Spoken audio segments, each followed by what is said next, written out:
I'm at my college graduation. The gymnasium is packed with 2,000 people, the air thick with relief and cheap perfume. I'm on stage for my valedictorian speech, feeling on top of the world.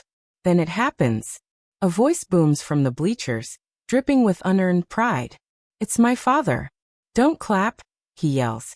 I paid for that degree, not her. The auditorium goes silent. You could hear a pin drop. It was a cringe-pocalypse. My once steady hand started shaking. My pulse hammered in my ears. He had no clue his outburst was the opening act to me exposing his 4-year scam. He thought he was the main character, but his villain arc was about to get a very public finale. That scream wasn't just an interruption. It was the spark that would set his fraudulent story on fire. He was taking credit for a sacrifice he never made. The truth? I paid for every dime myself, while he was secretly pocketing the full-ride scholarship my mom left for me as her dying wish. Wild, right? If you've ever dealt with family drama to get what's yours, hit that like button and subscribe because you're going to want to hear how this ends. I'm Stella Reyes, 22. A biochemist who spun instant ramen and willpower into a 4.0 GPA. To understand this, we have to go back 6 years. Life was normal until my mom, my rock, a biology teacher who could make the Krebs cycle sound like a Netflix drama, got a stage 4 lung cancer diagnosis. She never smoked. She was gone in 11 weeks. I can still see her at our kitchen table, explaining mitosis with passion. The fridge behind her a shrine to my science fair ribbons. Our basic 3-bedroom house always smelled of chicken broth, but she made it our fortress. My dad, Gerald, is a controlling insurance adjuster. His identity was being the provider. He skipped my school plays, calling it women's work, and controlled every penny. My mom had a little independent stash, her quiet act of rebellion. After the funeral, he moved fast. He closed her bank account and grabbed the mail every day before I could. I'll handle the bills now, kiddo, he said. Don't you worry. I was 16, grieving and lost.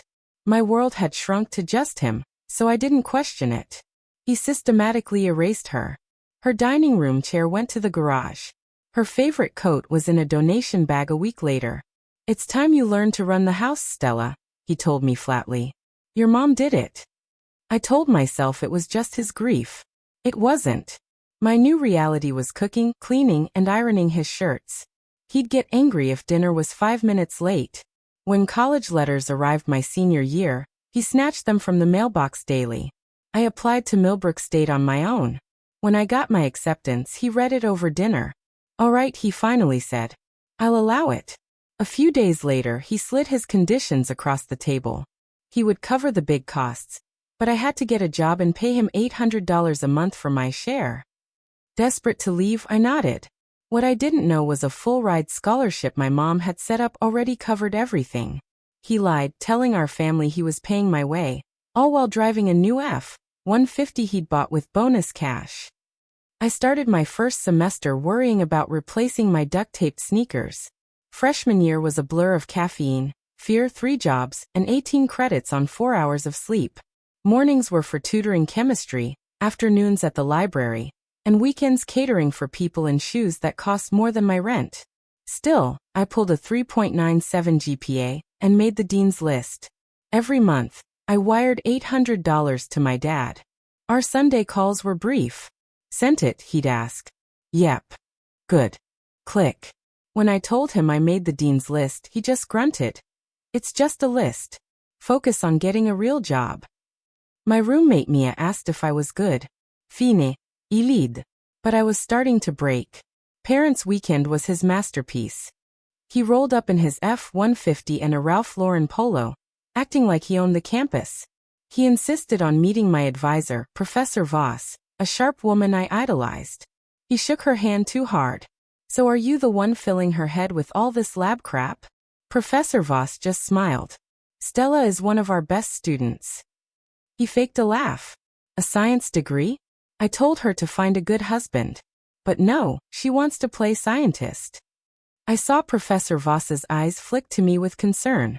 As we walked away, she asked gently, Is he always like that? I just shrugged. He's old school. But she was a scientist. She knew when things didn't add up. The calls got worse, a mix of a money check-in and a guilt trip. Your mom's gone, Stella. I'm all you've got. I've sacrificed so much for you. That November, he demanded an extra $200 for a broken furnace. I skipped meals for 2 weeks to send it. Meanwhile, at Christmas, his buddy cornered me. Your pop says you're costing him an arm and a leg, but he loves it.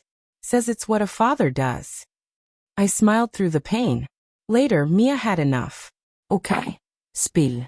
You pay him $1,000 a month. He tells people he pays your tuition. And you're working 3 jobs? This is seriously suspicious, Stella. A seed of suspicion was planted. The turning point was sophomore year Thanksgiving. I cooked dinner for 15, passing off a store-bought turkey as homemade. Don't tell anyone, he whispered. At dinner, he toasted. To family and to Stella. Putting her through Millbrook is costing me about $30,000 this year. But that's what dads do. Everyone applauded. I wanted to crawl under the table. While cleaning up, my great-aunt Lena found me. Your mother fought so hard to set you up for your future, she said quietly, her eyes intense. She would be so proud. The way she glanced with disdain toward my dad stuck with me. By the end of that year, I had a 4.0 and landed a coveted research spot. I called my dad. Good, was all he said. A week later, on the university scholarship portal, I saw it. The Peton Scholars Fund had disbursed $15,000 straight into his joint account. That summer, he had a new patio set. Had to treat myself, he said. I deserve it. My room was gone, converted into his den. I couch surfed before heading back to campus for good. Junior year, my laptop died. I dug out my mom's old Dell. When I booted it up, the desktop picture was us at the state fair. A punch to the gut. On a whim, I opened her old email. In the drafts folder was her application to the Peton Scholars Program, filled out from her hospital bed. In her sent folder, a confirmation email. Her last words echoed in my head. I took care of it, baby girl. Everything is taken care of. I thought she meant her own affairs. She meant my entire future. The next morning, I was at the financial aid office. An administrator pulled up my file. Yes, Stella. You're a Peton scholar. It's a full ride, $31,000 a year, paid to a joint account with your father as co-signer. The tuition was paid automatically. The rest, over $90,000 so far, went straight to him. The math hit me like a physical blow.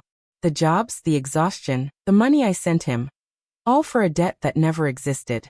That Sunday he called. Need you to send the money early this month, I need new tires. After sobbing with rage in the shower, I told Mia everything. I sent him that last $800. I needed proof before I confronted him. Professor Voss immediately said, "This is scholarship fraud, Stella. We need to go to the dean." Dean Holt was a force. She pulled every record. It was all there, $124,000 in stolen funds. We're opening an official investigation, she said. For now, act normal. So I did. I opened a secret bank account and had the university cut his access. He had no idea. In April, the valedictorian letter arrived. My dad was ecstatic. You have to thank me, he demanded. Loudly. Thank Gerald Reyes for making it all possible. I wrote a fake speech praising him and emailed it. The real one stayed in my pocket. The day before graduation, Dean Holt handed me a folder with the evidence. The DA's office would be notified after the ceremony. Tucked inside was a copy of my mom's application letter. Please give my daughter the chance I'm losing, it read. My heart shattered again. Graduation night. I saw him in the bleachers with his buddies. When the MC called my name, Stella Reyes, with a 4.0 GPA, who worked 3 jobs to support her education, I saw his jaw clench. I got to the podium, my hands steady. I spoke about my mom, about endurance, and about arriving with nothing but a dream. I didn't thank him. And that's when he exploded. Don't clap. I paid for that degree. He was on his feet, pointing, face red. Silence fell. I gripped the podium, leaned into the mic, and my voice came out clear and strong. I paid for every cent of this degree myself. A murmur went through the crowd. I worked 3 jobs because my full-ride scholarship, the one my mother secured for me as her dying wish, was stolen. The university has the records, and a report has been filed with the police. I watched his face drain of color. His friends inched away. 2 campus security officers walked calmly down the aisle toward him. He was hauled out, sputtering. Dean Holt took the stage. We can confirm Ms. Reyes's scholarship funds were intercepted without her knowledge. The proper authorities have been notified. The silence broke. The auditorium erupted in a standing ovation. 2 weeks later, the DA brought grand theft and fraud charges. He stole $124,000 from the scholarship and conned me out of another $38,000. The university reimbursed every dollar. I took a biotech job in North Carolina and got my own apartment. My dad called a few months later from an unknown number. "You destroyed me," he rasped. "After everything I did for you." I felt nothing but cold clarity. "You stole from me, and you stole my mother's dying wish. You're not my father." I blocked his number and stepped into my new life. The lesson is this: silence isn't loyalty. It's a trap. Keep your receipts. They tell the truth. Boundaries aren't mean. They're a form of survival. If you have family that is constantly tearing you down, you are not alone. Speak your truth. If this story resonated with you, hit that like button, subscribe, and ring the bell for more. Drop your own wild family story in the comments. I'd love to read them.